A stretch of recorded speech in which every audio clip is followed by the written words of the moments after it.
Assalamualaikum warahmatullahi wabarakatuh. Selamat datang kembali di channel TV Baik.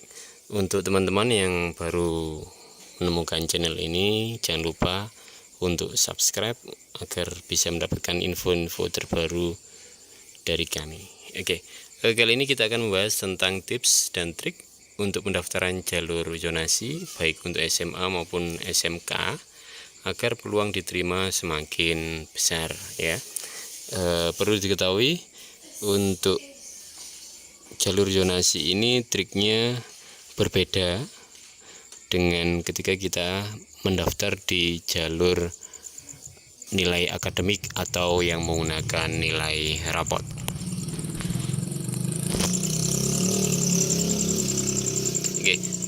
Sebelum kita bahas lebih jauh, kita bahas dulu tentang jadwalnya ya. Untuk di tahap 3 atau tahap kedua dari SMK itu jalur zonasinya dimulai pada tanggal 27 sampai tanggal 28 Juni 2023 mulai pukul 01 sampai 23.59 waktu Indonesia Barat secara online ya.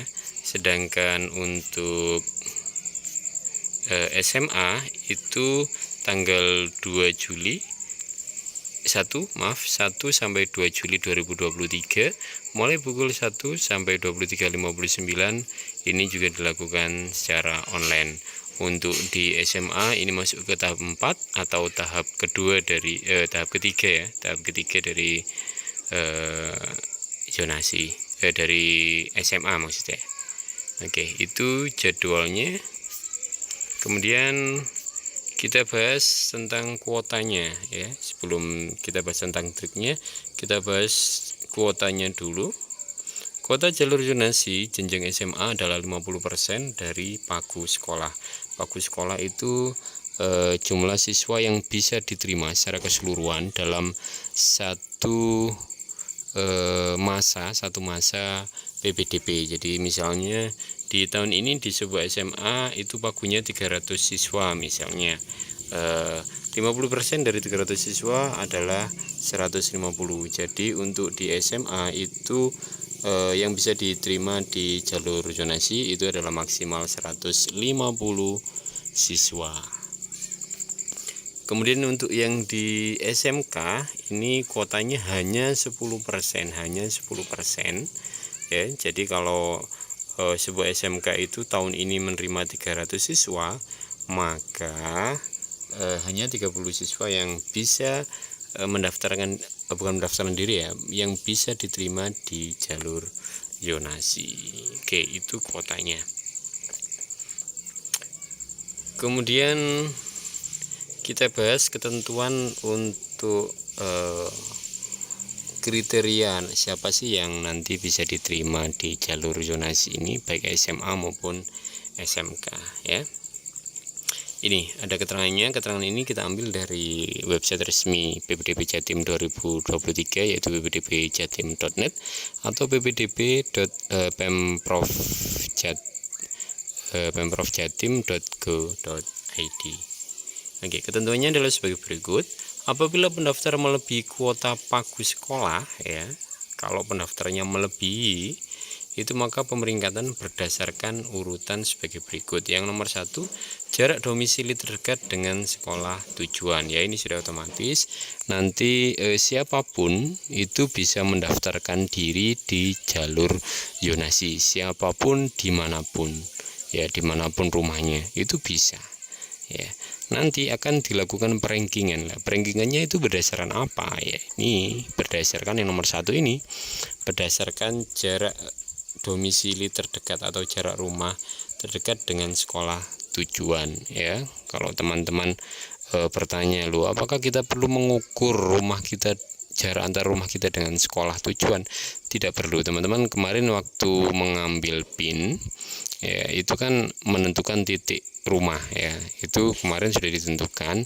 Itu sistem akan mengukur secara otomatis ya, sistem yang akan mengukur untuk kita jarak dari rumah ke sekolah. Itu yang menjadi kriteria atau ya kriteria untuk pemeringkatan di jalur zonasi. Nah, apabila jarak domisili terdekat dengan sekolah tujuan sama misalnya, maka di peringkat berdasarkan usia calon peserta didik baru yang lebih tua.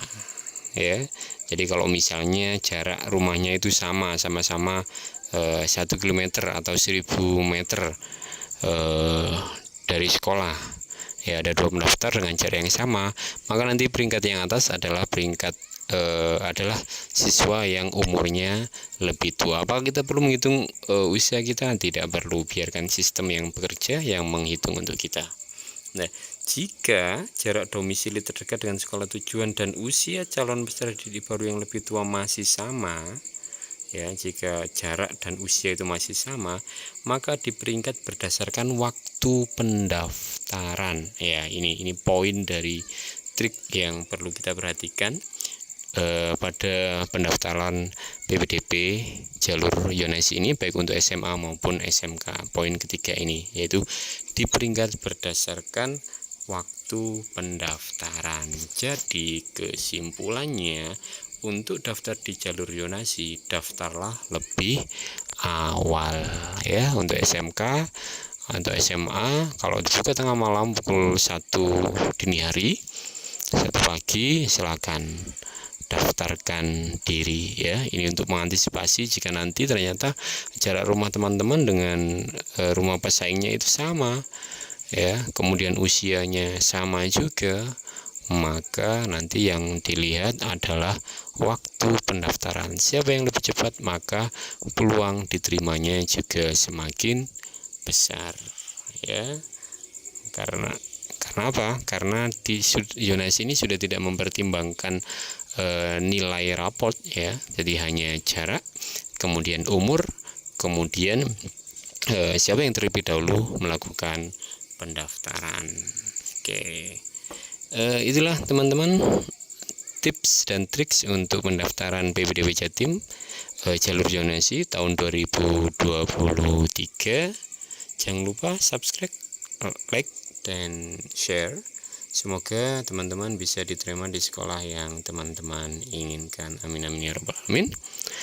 Semoga informasi ini bermanfaat. Assalamualaikum warahmatullahi wabarakatuh.